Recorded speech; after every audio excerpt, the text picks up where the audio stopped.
You're listening to Healing Voices Project, where we share stories and the latest information from people who fight addiction every day. I'm Mike Torville, your host and author of Voices from the Fallen. Thank you for listening, for following, and most of all, for sharing with people you care about. Make your voice count too.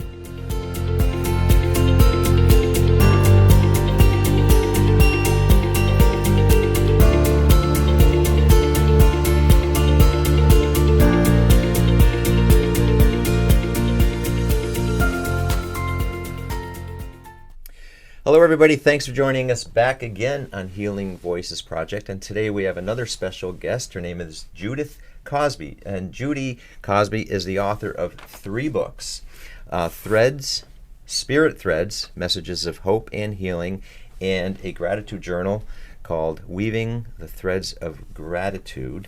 And Judith is a graduate of AIC College in Springfield and a longtime resident of Feeding Hills. And with her work, Judith shares the threads of her life experiences through the inspirational memoirs and hopes to encourage other people to see their strength, overcoming adversities, hope, healing, and all kinds of things related to our spiritual lives that I think a lot of people overlook. And I think it's just a common thing. So, Judy, thanks for coming. Thank you for having me. Sure. Thank you for inviting me. Here at our program, Healing Voices Project, we talk a lot about substance abuse. We talk about a lot about grief, hope, and healing. Sometimes it's physical, sometimes it's mental, and of course spiritual. And I think today we're going to talk a lot about the spiritual aspect of this and how I think it's overlooked often, and or misunderstood, and it's just always present. And as you and I have talked many times, it's often overlooked when you don't pay attention. But when you open yourself to it, you start to notice, you start to feel it, you start to bring things into your lives when you do pay attention. So anyway, glad you're here. Thank you. Sure. I appreciate it. Now you have 3 books, and do I sense a little theme with your books? You do. Yeah? You do. That wasn't intentional. Really? No, it was not. It started out. How did that start? Yeah. So it's kind of an interesting journey, Yeah. and one that I've always wanted to write a book, but like anybody else, you get involved in life. You know, you get married, you have kids, you get involved in all the other different things. So my writing was more cathartic than it was actual, I'm going to sit down and write a book. And over the years, I compiled these little stories. So it started like, is it not to interrupt you, Yeah. is like a journal just for your own? Basically, Yeah, the okay. stories of Threads were Yeah. basically a aspect of things I saw, extraordinary moments that I thought were compelling to me. I didn't have an intention of sharing them. I just was compiling them. And then as life went on, I think what happens to us is it usually takes, for a life change of me becoming an author, a catastrophic moment or a tumultuous time that brought me to writing my books. And so I had attended some workshops. I dabbled with writing. I actually even came up with the title Threads. It was originally going to be Tapestry of Life, and then I came up with the title Threads. Threads is your first book. Correct. Yeah. Threads Okay. is my first book. And so what ended up happening was, in a long story short, in a matter of 5 years, I had this like life change, if you will. I lost my beloved golden retriever, we talked about, that was a tough loss. Mm-hmm. But then my father died 3 weeks after. Oh. And then within a year or so, my daughter took ill with a catastrophic illness. And when all that came about, I didn't hit rock bottom. That's not the term I like to use for this, but it was a moment in my life where I just was overwhelmed. I became my daughter's care advocate. Mm-hmm. We were out in Boston quite a bit, and so I said to my husband, something has to give. And so I said I was going to quit my job, which I loved. I quit my job to become a full-time care advocate while we were going through my daughter's treatments. Mm-hmm. And during that time, my husband said, why don't you finish your book? You got this time, finish your book. And that's what I did. And the uniqueness about Threads is I think it needed that to become what it was, because it became flavored with the pain as well. Like true emotion came into it, and I think that's why the book is relatable. Yes. I felt embarrassed at first getting ready to release it because it's a memoir. I thought I would be boring to people. I didn't think I wasn't a person who traveled greatly or climbed Mount Everest or did these fantastical things. I thought people were going to want to read that. And what I found with Threads through the contact I have with readers is that in truth, the relatability is what has connected me with so many people I didn't even know that have shared their stories with me. It's connected us. Correct. And I will say, first of all, it is very relatable. Second, it's not boring. Okay, so not at all. In fact, I think it's very easy to read in the way the chapters are broken down, and it's easy to read. And you don't have to read this book from beginning to end. Correct. Sort of pick your. By the way, in this book there are 54 chapters, but they're short. They're easy to read, and you can choose like the one, almost like therapy. What do I need today? And I think there are so many different threads to choose from, like divine intervention, of pain, of grief, of new experiences, and so on. And I think everybody, virtually everybody, can find something relatable in those. Correct. Yeah. That was my intent. My intent was to write a book where you could you didn't have to read it all at once. Yeah. You could pick your chapters. And I found that people liked that. The feedback I got from the readers who bought it was that it's a bedside book. Yes. They keep it by their bedside. And I just loved that. I loved the thought of someone holding my book and saying, tonight's the night I need a You little can say a perspective. bedside book. Some people read books sitting elsewhere. Right. That's very true. You don't want to call right. it I know, the bathroom it's so book. true. But anyway, No, I don't want that. So, the bedside book sounds better. All right. Yeah. So that's really, that was the whole crux of the book, is just, and to be able to find inspiration even in the negative. Right. And I think when people, because we talked before about grief, for example, every one of us experiences grief. Every one of us, as no one can escape that. People we love die. Right. Our animals die. And it's so hard to deal with that. But I think what you've written helps people understand, helps people cope, even if it's just sharing a message. People say, it's not just me, I'm not alone. And even that helps. Right. That's what I found. Thank you. That was my intent. Yeah. It was my intent. Yeah. I never imagined going on. I thought that was going to be it. I was going to say I wrote a book and kind of be done with, just hope that it did well, in terms of it's your baby, it's your creative baby. I wanted to do well. And this woman had bought 5 of my books one day, and she wrote me through my website, and she said, would you mind signing my books? That I purchased. And I said, of course. And we met at a local place over coffee. I was familiar with her. I knew who she was. Yeah. And while we were there together, she said to me, would you write more about your experiences? Would you share how you gained strength through these times, how you got through it, in particular with your daughter's illness? And I remember definitively going, no way, that's too painful, I can't go through that. And about 2 weeks later, another person wrote me and said, would you consider writing another book? I'd love to hear your take on what you went through. And I said, okay, I'm going to do it. And so Spirit Threads then came. That's a year of my life memoir, but in just talking about going through a process and learning to walk with, for me, my faith, my God, and healing. The subtitle is Messages of Hope and Healing, which tells you a lot right there too. Right. And so you said something earlier that writing the book you're almost embarrassed, self-conscious about it, and you didn't want it out because it's too personal. I understand how that is, because my first book was the same way. I was like, no one's going to read it. Same thing, it'll be boring. But once you step out of that comfort zone, or the discomfort zone. Correct.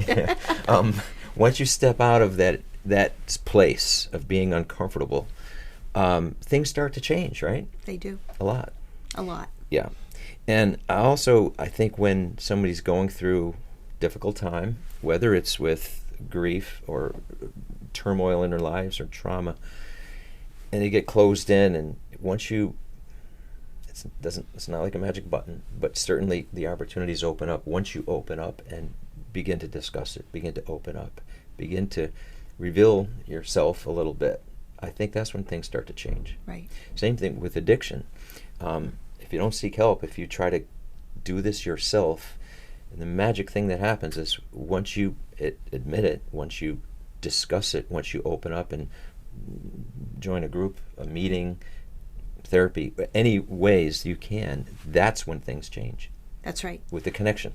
With the connection. Yeah. Absolutely. And I think it's really important, I found that with my spirit threads was that what people need is to know that they're not walking it alone. Yeah. That there's other people out there who are experiencing the same thing you are, maybe not necessarily the same journey, but the same affliction, the same addiction, the same catastrophic illness, the same financial ruin, whatever that is, you find like people who you can then share your journey with, and you usually find success in that.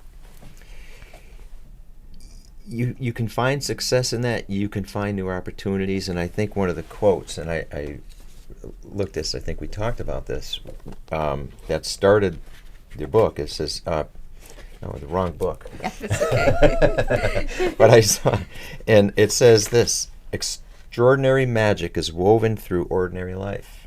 Look around. Once you start looking around, once you start opening up, once you start paying attention, that's when opportunities, not overnight, right? Correct, not overnight. But they do. Things do open up, and even with grief, and we talk about grief a lot. It's not a fun thing to talk about, but it's important to talk about because that's when, again, people will listen and maybe hear something that we talked about being relatable. Right. Say, okay, I'm not alone. Right. How do I get through this? What words could help? And some of your words certainly will, and the threads of pain, of loss, and so on. You've mentioned that quite a bit. Right. You've experienced it yourself. Right. And I think what you've written certainly relates and can help people. So, and we talked about the spiritual end of things, which people, I think, often don't understand. Right. I don't understand it. But so I try to and say, okay, how does this work? Why is this happening? And how important is that? I've heard from so many people, it's not just the physical or the mental, it's the spiritual side of things that is critical. It is. Yeah. I really do believe that, and again, we talk about being open, and it doesn't have to be this blaring thing in your face. It can just be a very subtle thing where you feel at peace with whatever you're going through at that moment, or you notice something that is just extraordinary, and you say, is that meant for me? That's I feel through my grief. I have connected, or I feel connected to my loved one that way. If I remain open, I'm not. I don't do the medium thing. It's not that kind of thing for me. It's more the spiritual aspect that we go somewhere, and that there are connections that we have when you love. To me, love doesn't die. That love you have for somebody or a pet or whatever, it doesn't just disappear. There is a bridge to it. Yes. Right. Yeah. And I think, and I think you said something, it's not like you're doing seances. It's not that kind of spiritual thing. It's very subtle. It can be very private. It can be something that, you don't have to shout it out. And it's different a little bit for everybody. But I think just trying to understand it, and even just sometimes meditating, being by yourself, absolutely, can help. And I don't think anybody, well, what does this mean? If somebody were to say, how do you define the spirituality, and how does that help with my healing? I don't know the answer to that. Do you? I don't, because I think it's an individual thing. Yeah. Do you know what I mean? Yeah. I just feel like some people are there, and some people have to get there, and I wouldn't know how to tell anybody spiritually how to grasp something. I just know that I encourage it. I encourage a person to be open, to look for things. Some people, I'll share my experiences, and they will be like, oh, okay, that's beautiful, but they're just not there to accept that that could be a potential of maybe being touched by something unseen. I think people are, for lack of a better word, say intimidated by it, but apprehensive about it because they don't understand it. Yes, I do, and I mean, I certainly get it. Yeah.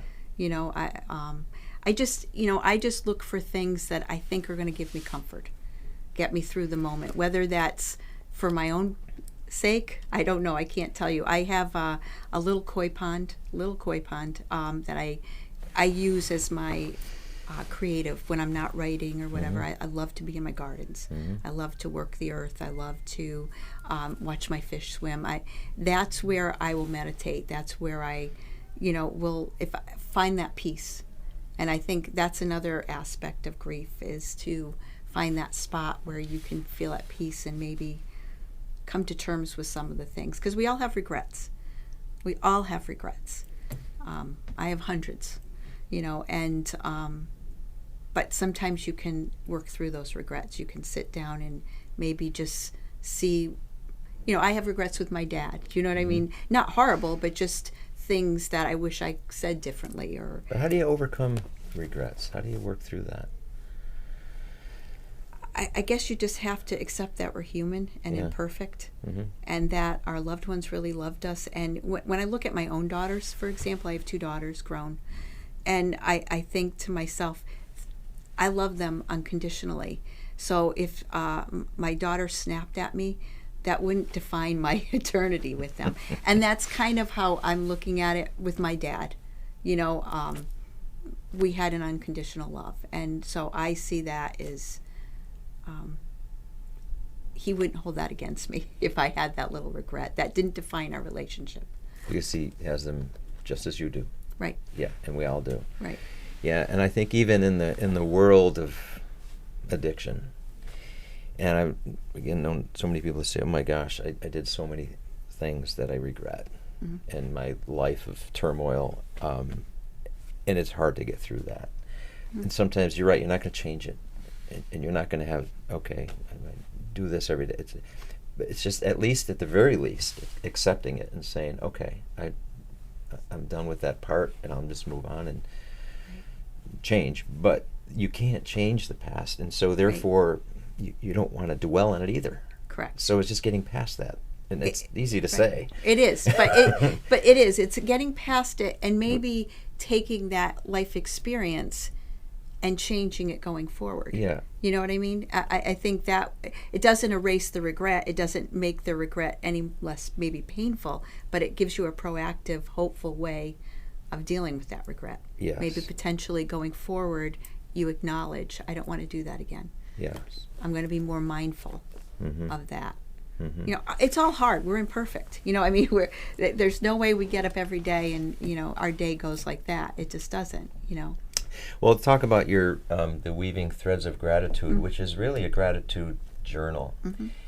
And years and years ago,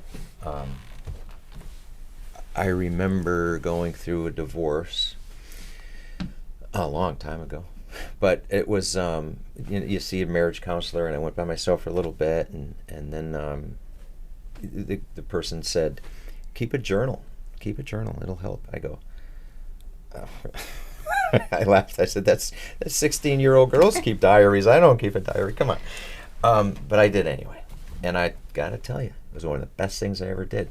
And then when I went through some other difficulty years later, I said, that helped then. I'm going to do it again. So I kept a little journal, and it was cryptic. It wasn't even for anyone else but me. Right. If they could even decipher it anyway. But it was just a mess of thoughts. But I got to tell you, it was one of the best things I ever did, because what I found is what I wrote in my midst of craziness, I could see the progression, and I could see, give it some time, months, a year later, what I was writing is different, and I look back, I go, oh my God, that's not me at all. Right. Look how I've overcome this. Right. Look how my attitude's changed. Look what's transpired here. Right. It's a wonderful thing. And keeping a journal like this. So anyway, my own, but I think this also can work for many people who might not consider keeping a journal. whether they're through going through trauma, illness, grief. To me, it was such a useful tool. So anyway, you want to talk about how you developed your own journal and how it's helped you? Sure. Yeah. So again, another unique story. Yeah. I thought it was done after Spirit Threads, and Yeah. one of my it was just when the pandemic had hit, 2020, Yeah. and one of my friends had said to me, "I wish you would write a journal. I wish you would write a journal because I'd love to have the way you see things." You know, like as a prompt, as an encouragement, something where I can get up every day and have even the littlest thing be grateful, right? Because that's the key. It's not the monumental things that you're going to remember. It's like your neighbor coming over and bringing you a flower, or it's the things where if you look back, you go, "Oh my gosh, that was so sweet." So she asked about the journal like 2 or 3 times, and then the country shut down, if you will. We all were isolated in place. And I said, gosh, wouldn't that be great if I did the journal now, because that might give people a chance to be more mindful of what's going on, might help during the isolation. So really the birth of Weaving Threads of Gratitude was kind of an offshoot of the first 2 books, but with prompts and sections where you could cultivate your own garden, which is just kind of like analyzing yourself and seeing where you go. And I did it in a 52-week form, but I didn't do it where you had to start on January 1. Or I made it kind of benign where you could start wherever you want, and or whenever you want. And it seemed to really resonate with people. I had one person say that she wasn't a great writer. She wasn't ever really into journaling, but she felt like she was sitting across from someone at the breakfast table when she read it. Yeah, and I thought that was such a great analogy. That's great, yeah. It's a nice compliment. Yeah. So that's where the journal came in, and because I journaled, and I have to be honest, when I'm in the crux of writing my books, like I'm editing or we're proofing, I don't journal as much because my mind is focused on the actual writing. But as soon as I'm done with that aspect, I'm back to journaling whatever has come into my mind that I find is poignant. And so I just thought that would be a great extension for someone who wasn't a real avid journaler but might want to have an opportunity to start. And the idea typically for a journal is for that own person it doesn't matter about writing skills. Correct. It's just for their own. That's right. Yeah. To see their progress. And for me, it was so revealing to see, wow. And it makes you feel good.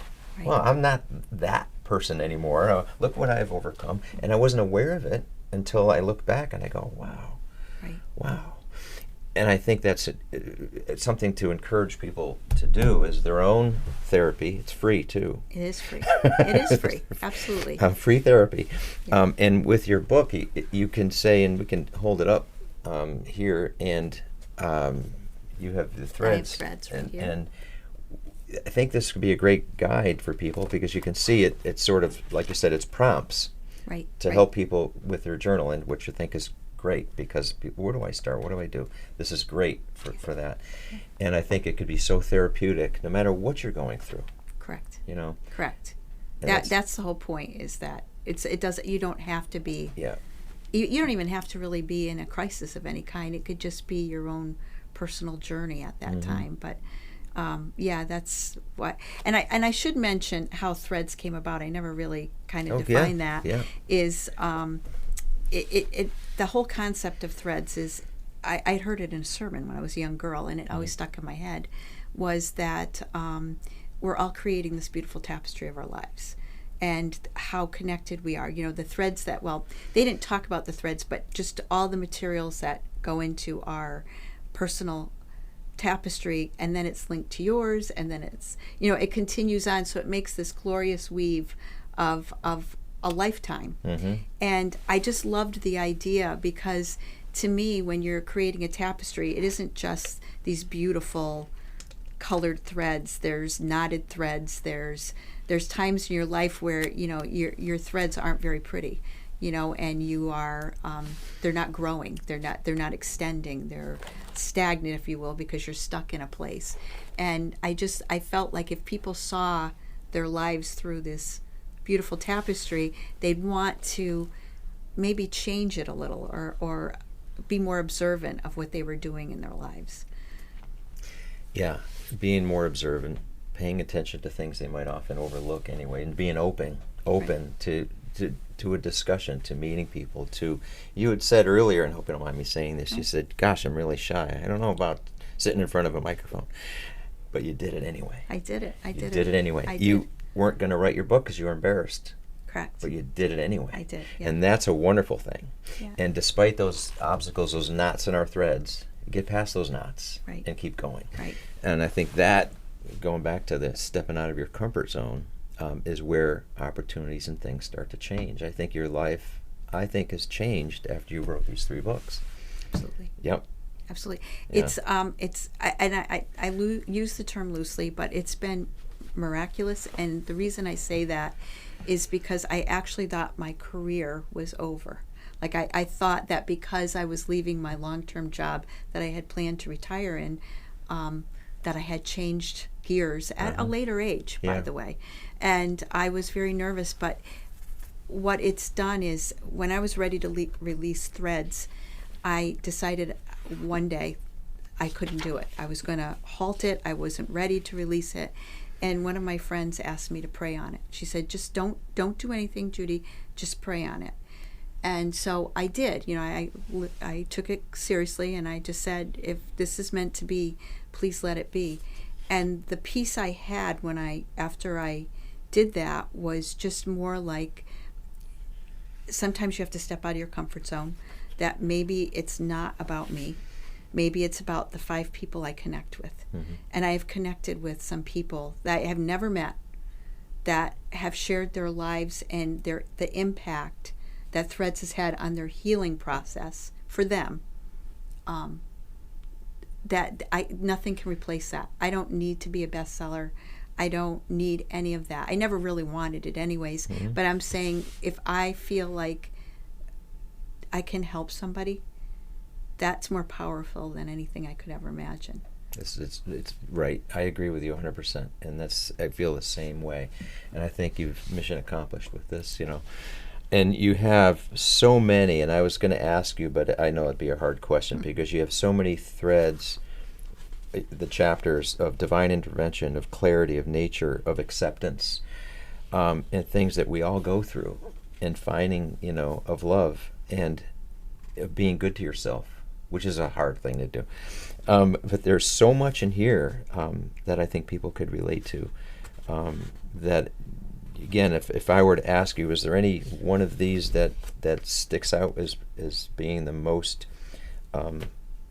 important to you, or are they all your equal children here? Obviously, I think I have, to be fair, they're all my, they're equal, but I do have some favorites, in there that I resonate with me. The Threads of Saying Goodbye, that was with Casey, but just explaining what the process is like. But believe it or not, one of my favorite chapters is The Child Within You, which is about 2 elderly women who came to a beach every day, where we vacation the same place every year. And for a decade, they would come together and boogie board. Actually, they would just not converse with anybody. They would just sit on the blanket. And every year when we got to Newport, Rhode Island, I would look for them. And sure enough, didn't know if they were sisters. I didn't know if they were best friends. They were just extraordinary to me. And I became, enthralled by their energy and their zest. And for me, I would watch them get in the water and boogie board, like I said, with these styrofoam boogie boards. But what was amazing to me was how youthful they became in that water. They became light and buoyant and laughing. And then, they would come out of the water, and they, probably were in their late 70s, and they would, retrieve their elderly bodies and sit on and I was just amazed by them. And I loved their energy. I loved the thought that no matter what they were going through. And I was sad when that stopped. What's amazing to me is a lot of people probably walk by and don't notice. You noticed. I did notice. You paid attention to it. And look at how much meaning it had for you all this time later. Right. That's, I think, the difference. How many people walk by and just gave it half a second of thought and kept going? Something you paid attention to. Yeah. You can get into all the chapters like that, threads of saying goodbye, and there's some simple ones too. There are. Threads of sunrises and sunsets. Mm-hmm. And even I think that's just taking a moment to be grateful for what's in front of you at the moment. Couldn't be simpler. Right. Yeah. It's very true. And with Spirit Threads, the Hope in Healing, the one thing I got out of that catharsis, if you will, of writing that book, Mm-hmm. I don't want to say I was a perfectionist, but I liked being on time. I liked having organization. I was very much like that. And when my daughter took ill and all that chaos happened around me, I looked around and I realized none of that is important. And I started to simplify my life. And I can tell you that was liberating and freeing to be able to then say, I'm late for a meeting, or I'm late for this, but maybe there's a reason I'm late today. Maybe not to sweat the small stuff, if you will, but be open to the fact that there might be something. A lot of times, I will tell you, when that happens to me, I run into somebody who we needed to see each other. Mm-hmm. Do you know what I'm trying to let my life unfold the way it's meant, not me controlling it and keeping it in a box, but allowing things to enter into my life in a different way and keeping it simple. And that, to me, has been a big part of my healing process. That's a good point, though, because sometimes the acceptance to say, okay, I'm late, but I'm not going to get worked up over this, and as a result, something else happens, and again, you might have been worked up and stressed out and missed it, but the acceptance of that. Correct. And not having to correct everything and fix everything just like that. Right. And again, I go back to little things. To me, I look back, and I was in Cooper's shopping one day for my wife's birthday present, because oh no, it's tomorrow kind of a thing. So I went into Cooper's, and I was just buying my gift. I was in a hurry, and I was ready to pay, and I was ready to go out, but out of the corner of my eye, I saw someone over there that had a couple of books. I walked by, and I saw something that said Messages of Hope and Healing. I said, I could just keep on walking, but I didn't. Right. Something made me turn around and ask, and I met you, and we talked, and I said, wow. So we ended up talking for a while. Right. So I'm so glad. Yes. That's one of those moments. It is one of those moments. Yeah. And it is the moment where you identified with something. Yeah. And almost missed it. Yeah, right. I get it. We all do. Yeah, that happens a lot. It does. Yeah. And I think in going back in the thing that I was why I thought, how can this resonate with our audience, right? And I think there's so much with talking about grief and spirituality, and how can it really help somebody through their hope, through their healing, through the difficulty they're going through families that are going through, and they say, I can't take this anymore. Sometimes it's just take a deep breath, and I think some of the messages in your book will help. The journal certainly, I think, is an extremely therapeutic tool to use, and I'd recommend it highly to anybody, whether it's yourself, if you're going through addiction, or a family member, or how do you cope with all of this through loss. I'd say give it a try. Doesn't cost you anything. It doesn't. No, you're right. It doesn't. And there's a great guide in Judy's book, Weaving Threads of Gratitude. Well, I'm really glad you came by and took time to talk. I am too. I really appreciate the opportunity. Sure. Of course, remember it's Judith Cosby, and there's 3 books. There's Spirit Threads, and Weaving Threads of Gratitude, and they're all available on Amazon, right? That is correct. Do you have a website? I do. What is that? I knew you were going to ask that. I almost forgot. Judith Cosby. I forgot. .com? .com, yes. Judith Cosby. JudithCosby.com. Yes, thank you. Well, thank you so much. I appreciate your time, and I hope this is a helpful message, and we'll be talking. Great. All right? Thank you so much. Thanks, everybody, for listening, and thank you again. See you soon. Thanks.